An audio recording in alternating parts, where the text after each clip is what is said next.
Spirit of learning. Here we go. So I want you to think about these words when I share them with you. I did not connect this with what I'm going to share with you, but I want you to reflect on these and say, which one do you normally fall into, okay? So blame. Do you sometimes fall into blame, blaming other things, blaming people? If you fall into blame, you're not going to fall into the spirit of learning. Rigidity. Do you get rigid? Do you tend to fall into being rigid occasionally? If you fall into rigid, you're not going to have the spirit of learning. And then close-mindedness. Close-mindedness.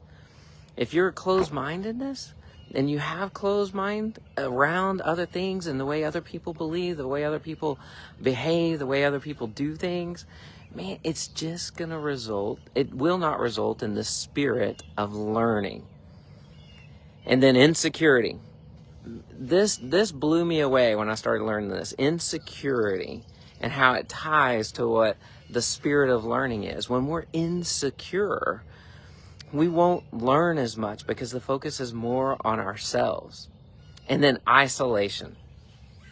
If you tend to go into isolation, you won't have a spirit of learning. And then another big one is denial. If you deny around things, if you have a denial, if you fall into denial of taking ownership or taking responsibility, you will not fall into the spirit of learning. Now, I wanted you to think about these things: blame, denial, closed-mindedness, rigidity, insecurity, and isolation before I shared with you what the spirit of learning requires. See, I would not have associated all of those words with humility.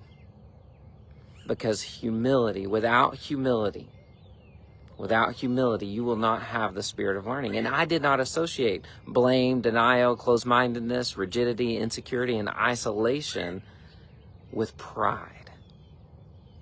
Pride will always result in an inability to learn or a failure to learn.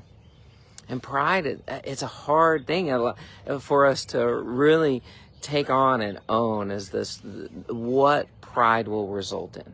But it always results in the failure to learn. If we can become humble, and I learned something this past week that just really blew me up. We can't have courage without humility. We can't have integrity without humility. And I didn't think about that, but it takes courage to be humble. See, you can't be humble unless you know that you have a gift. Like, you know that you're worthy. You know that you're things. You can't be humbled unless you know that you have some power. If not, it's just false humility. And that really blew me away this week. So remember, just reflect on these things. If you find yourself going into blame, going into denying, being closed-minded, being rigid, being insecure, isolating yourself, those are all a result of pride.